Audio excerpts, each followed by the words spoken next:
नमस्कार, good morning India में आपका स्वागत है। मैं हूं अदिति राजपूत। ओमिक्रॉन के मामलों से शुरुआत कर रहे हैं क्योंकि एक के बाद एक अब अलग अलग राज्यों में ओमिक्रॉन के मरीज जो हैं वो सामने आ रहे हैं। और अगर दिल्ली की बात करें तो एक बार फिर से कोरोना के मामलों में बढ़ोतरी देखी जा रही है। पिछले 24 घंटों में कोरोना के 107 नए मामले सामने आए, जो पिछले महीने में एक दिन में आने वाला सबसे बड़ा आंकड़ा है। जबकि यहां 10 दिन बाद कोरोना से एक व्यक्ति की मौत भी हुई है। अगर ओमिक्रॉन वेरिएंट की बात की जाए तो दिल्ली में ओमिक्रॉन वेरिएंट के फिलहाल 22 मरीज सामने आ चुके हैं।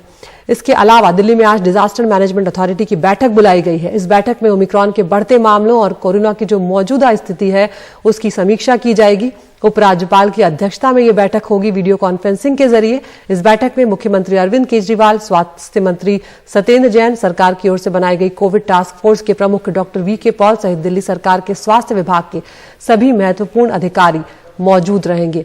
हम सीधा रुख कर रहे हैं हमारे सहयोगी शरद शर्मा का। शरद, जिस तरह से ओमिक्रॉन के मामले बढ़ रहे हैं वो तो चिंता का विषय है ही, लेकिन कोरोना के मामलों में भी जो पिछले 24 घंटों के मामलों में तेजी आई है वो भी कहीं ना कहीं चिंता बढ़ा रही है। ये जो बैठक आज होने वाली है इसमें क्या कुछ सख्त पाबंदियों की तरफ इशारा मिल सकता है? अदिति, ये बताना जरूरी है कि ये जो मामले बढ़ रहे हैं, शंका यही है कि कहीं ओमिक्रॉन तो भारत के या दिल्ली के लोगों में नहीं आ गया है। क्योंकि भले ही हम ये कह लें कि जो विदेश से लोग आ रहे हैं उनकी एयरपोर्ट पे ही चेकिंग हो रही है, उनकी आरटीपीसीआर टेस्ट हो रहा है, उनको एडमिट अलग से किया जा रहा है, आइसोलेट किया जा रहा है, लेकिन ये तो पहले भी जब कोरोना आया था तब भी पूरा देश बंद कर दिया गया था, उसके बावजूद भी कोरोना फैल गया था।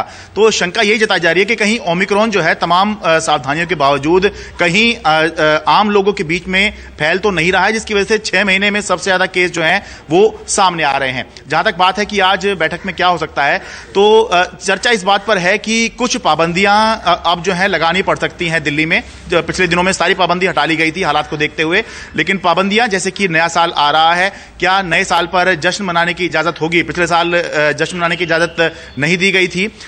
इस साल क्योंकि हालात बिल्कुल बदल गए थे तो बहुत सारी पाबंदियां हटा ली गई थी, तो क्या नए साल के जश्न पर पाबंदी लग सकती है? साथ ही जो बसों और मेट्रो में प्रदूषण के चलते जो लोगों को इजाजत दी गई कि ये फुल कैपेसिटी पे तो चल ही सकती हैं बसें और मेट्रो, साथ में लोग खड़े होकर भी यात्रा कर सकते हैं। यानी कि प्रैक्टिकली आप देखें तो सरकार ने इजाजत दे दी थी कि आप ठीक है फुल कैपेसिटी पे भीड़ भाड़ के साथ में, क्योंकि पॉल्यूशन ज्यादा था इस वजह से इजाजत दी थी। तो क्या इनके ऊपर भी लगाम लगाने की जरूरत है और यह कहा जाए कि जितनी सीटिंग कैपेसिटी है केवल उतने पर ही बसों और मेट्रो को चलाया जाए, क्योंकि कोरोना अब एक बार फिर से बढ़ता हुआ दिख रहा है। तो इसके ऊपर 11:30 बैठक है और पूरी संभावना इस बात की है कि कुछ पाबंदियां दिल्ली के अंदर लगानी पड़ सकती हैं, खासतौर से नए साल के जश्न के मद्देनजर। अदिति।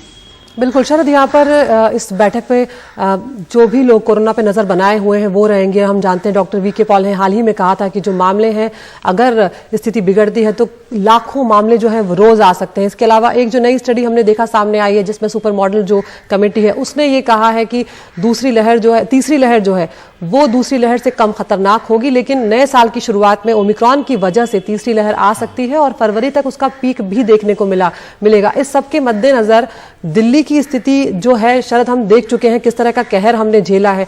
क्या अब अस्पताल हमारी स्वास्थ्य व्यवस्था जो है वो पहले से बेहतर हुई है, तैयार है? अगर नई कोई त्रासदी आती है तो उसे झेलने के लिए, ईश्वर करे ऐसा बिल्कुल भी ना हो। हालांकि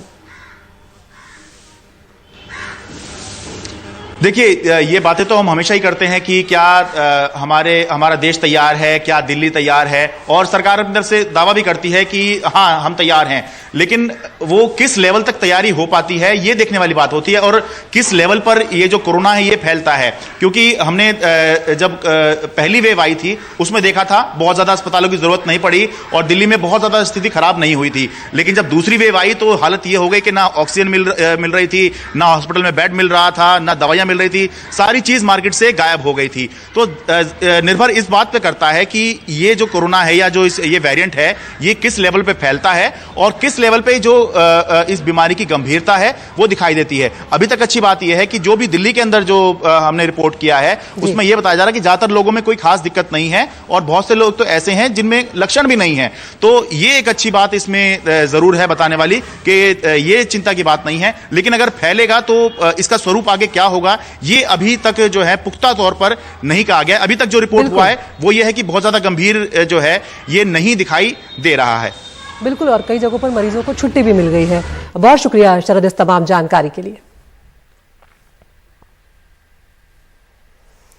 महाराष्ट्र की बात करते हैं, जहां पर ओमिक्रॉन वेरिएंट के 6 नए मामले मिलने से राज्य में कोरोना के वेरिएंट की जो संख्या है, अब नए मरीजों की संख्या 54 हो चुकी है और 4 लोग मुंबई एयरपोर्ट सर्विलांस, एक पिंपरी चिंचवाड़ और एक पुणे के ग्रामीण इलाके में मिले हैं। हालांकि राज्य में इस वेरिएंट के मरीजों में से 28 लोग ठीक भी हो चुके हैं, जिससे कि कहीं ना कहीं ये भी राहत मिलती है कि ओमिक्रॉन उतना खतरनाक नहीं लग रहा है शुरुआती वक्त में। 28 मरीजों को छुट्टी मिल चुकी है, लेकिन लगातार जिस तरह से मामले बढ़ रहे हैं वो चिंता बढ़ा भी रहे हैं। मुंबई की अगर बात करें तो 10 नवंबर के बाद सबसे ज्यादा कोरोना मरीज यहां पर आए हैं। बीते 24 घंटों में 336 नए मरीज देखने को मिले हैं और लगातार जिस तरह से केसेस बढ़ रहे हैं, देश भर की अगर बात करें तो अब तक पूरे देश में 150 से ज्यादा ओमिक्रॉन वेरिएंट के मामले सामने आ चुके हैं और ताजा मामला कर्नाटक से आया है, जहां पर ओमिक्रॉन के 5 मरीज मिले हैं। 2 मरीज उडुपी से मिले हैं, जबकि एक मरीज बेंगलुरु, धारवाड़ा और भद्रावती में सामने आए हैं।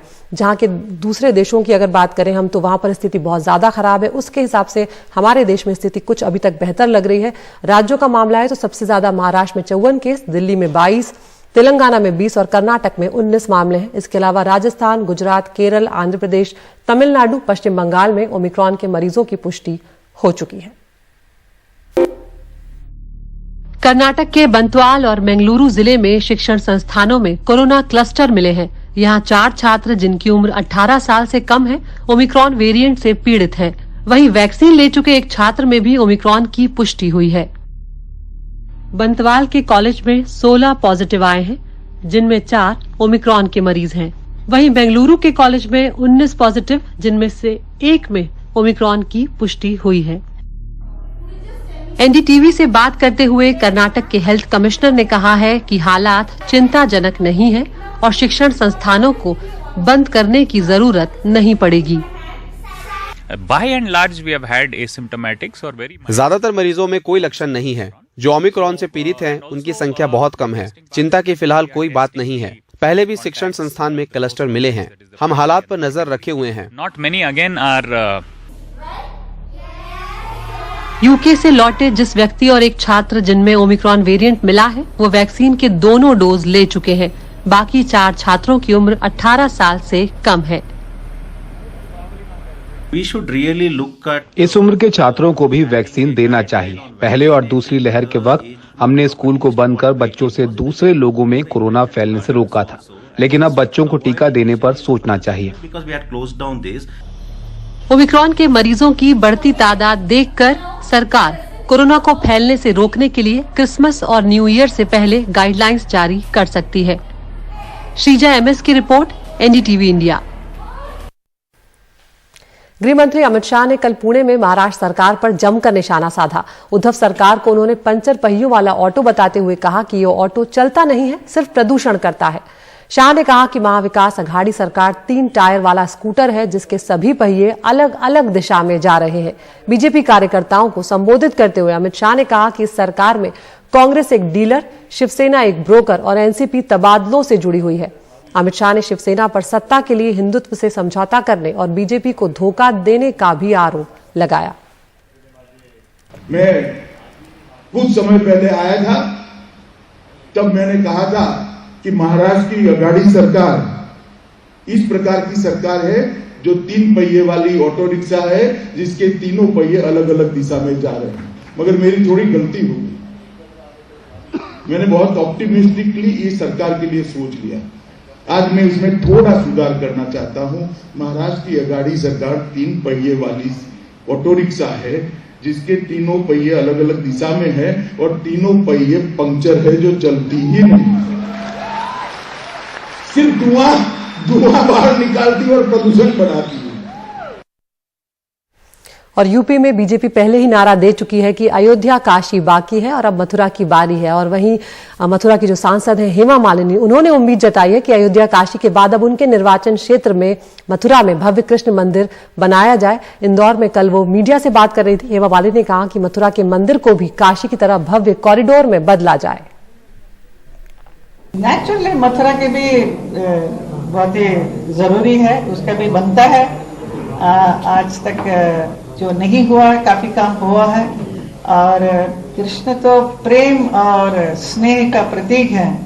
उनके लिए उनका जो जन्म स्थल है, उसकी मैं सांसद होने की वजह से मैं यही कहूँगी कि हमारे भी एक भव्य मंदिर होना चाहिए। जो है वैसे तो उसका और भी बहुत सुंदर बना सकते हैं।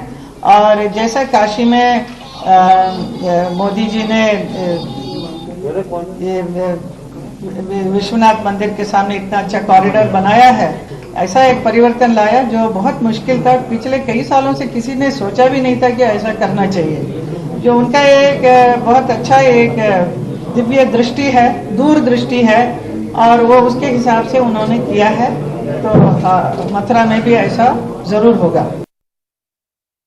और अब जम्मू कश्मीर की बात करते हैं, जहां पर लोग कड़ाके की ठंड के बीच बिजली की कटौती का भी सामना कर रहे हैं, क्योंकि करीब 20,000 बिजली कर्मचारी अनिश्चितकालीन हड़ताल पर चले गए हैं। हड़ताल के चलते करीब 20 जिलों में बिजली नहीं है और अब सेना की मदद से बिजली बहाली के लिए कोशिशें की जा रही हैं।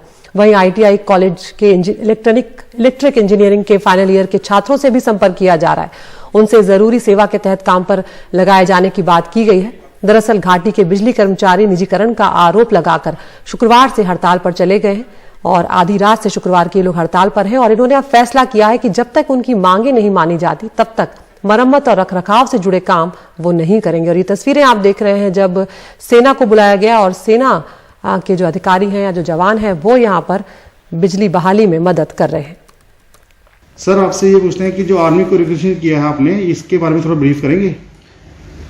जी देखिए, पावर रेस्टोरेशन के संबंध में और जो इमर्जिंग सिचुएशन है आप लोग जानते हैं पूरे जम्मू डिवीजन में, उसके लिए इंजीनियर्स रेजिमेंट EME यूनिट जो कि टेक्निकल यूनिट है आर्मी की, उनको रिक्विजिशन जो है वो किया गया है और उनसे गुजारिश की गई है कि वो रेस्टोरेशन में सिविल इंतजामिया की मदद करें। साथ ही में हमारे जो रेखीय दायरे हैं जिसमें NHPC, NTPC, PGCIL, REC, PDCL, उन सभी से भी गुजारिश की गई है कि जहां जहां पर उनका जो क्षमता और स्टाफ और मैन पावर उपलब्ध है उनको इस दौरान पूलिंग करने की जरूरत है, क्योंकि अभी प्राइमरी मोटिव जो अभी विंटर कंडीशंस और कोविड के हालात को देखते हुए हम लोगों को पावर मुहैया करा सकें और पावर सप्लाई जहां जहां पर आउटेजेस हुई हैं उनको रिस्टोर कर सकें, वो हमारा प्राइमरी इंटेंशन है। उसी के चलते इंजीनियर्स रेजिमेंट और EME यूनिट को भी तलब किया गया है। घाटी में लगातार गिरते पारे और श्रीनगर में -6 डिग्री तापमान के बीच 20 जिलों में लोगों को बिना बिजली रहना पड़ रहा है।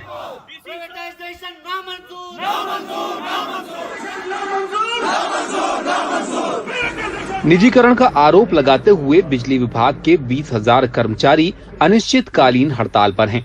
शुक्रवार आधी रात से कर्मचारियों ने काम करना बंद कर दिया। हमने इस तरह आज डेलीवेजन से लेकर चीफ इंजीनियर तक सारे मुलाजिमीन बिजली आज ये प्रोटेस्ट कर रहे हैं। कई मिलों में बिजली नहीं होने से 2 दिनों से काम नहीं है। आम लोग बिजली सप्लाई नहीं होने का विरोध कर रहे हैं। 2 दिनों से तो बिल्कुल बिजली है ही नहीं। जब से एम्प्लॉय ने स्ट्राइक किया, गवर्नमेंट को चाहिए कि इनकी तरफ ध्यान दे दे और हमारा भी काम चले। सरकार का कहना है कि हड़ताली कर्मचारियों से बातचीत शुरू हो गई है, लेकिन पावर सेक्रेटरी की जगह जम्मू के डिविजनल कमिश्नर ने बातचीत के लिए बुलाया है। फिलहाल कोई रास्ता निकलता नहीं दिख रहा है। जम्मू कश्मीर के 20 जिलों के अधिकतर इलाकों में पिछले 2 दिनों से मुकम्मल या जुज़वी तौर पे ब्लैकआउट है। बिजली गायब है क्योंकि 20,000 बिजली महकमे के मुलाजिमों ने कल 2 दिनों से यह हड़ताल की है। उन्हें खदशा ये है कि बिजली महकमे के जो एसेट है, जिनमें ग्रिड स्टेशन भी है, उन्हें प्राइवेट कंपनियों के हवाले किए जा रहे हैं। हकीकत कुछ भी हो, लेकिन ये इस कड़कती हुई सर्दी में आम आदमी है जिससे इस ब्लैकआउट का खमियाजा उठाना पड़ रहा है। श्रीनगर से नजीर मसूदी, NDTV इंडिया के लिए।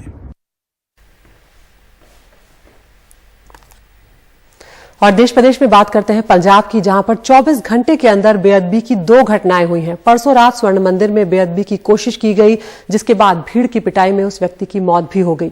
मुख्यमंत्री चरणजीत सिंह चन्नी कल स्वर्ण मंदिर पहुंचे और SIT जांच का उन्होंने ऐलान किया है और साथ ही जो पीट कर व्यक्ति की मौत हुई है उस मामले की भी जांच की जाएगी। इसके अलावा कपूरथला के निजामपुर गांव में भी निशान साहिब की बेअदबी के आरोप में गुस्साई भीड़ ने आरोपी को पीट कर मार डाला। जालंधर रेंज के IG ने कहा है कि पुलिस हर एंगल से इस पूरे मामले की जांच कर रही है। शनिवार रात जिस वक्त अमृतसर के गोल्डन टेम्पल में गुरु ग्रंथ साहिब का पाठ चल रहा था, उस वक्त एक शख्स सचखंड के अंदर पहुंचने के बाद जंगला कूदकर श्री गुरु ग्रंथ साहिब के पास पहुंच गया और उनके सामने रखी कृपाण को उठाने की कोशिश की। इसी दौरान सेवादारों ने उसे पकड़ लिया। सचखंड श्री हरमंदर साहिब सिखां दा दिल है ते सिखां दे दिल दे उत्ते पैर रख के कोई ये आस रखे कि मैं जिंदगी जिउ लूंगा ते उहदी गलत फहमी है। आरोपी को पकड़ने के बाद बेअदबी के आरोप में उसकी भीड़ ने पिटाई की, जिससे उसकी मौत हो गई।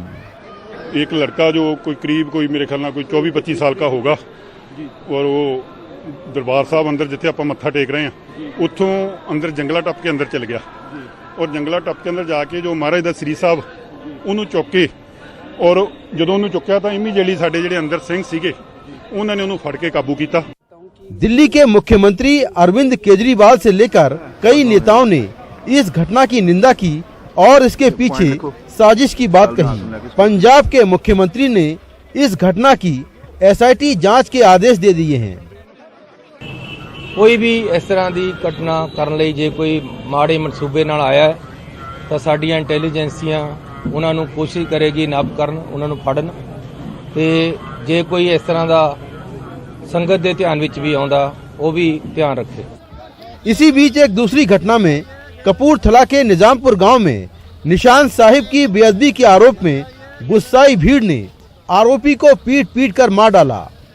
बड़ी कोशिश की गई हरेक नूं समझाउण दी, लॉ एंड ऑर्डर नूं ठीक करन दी, बट वो जो उन्होंने कीता हैगा वो हुण अगली कार्रवाई उहदे मुताबिक कीती जाए, क्योंकि इहो घटना बार-बार वापर रही हैं।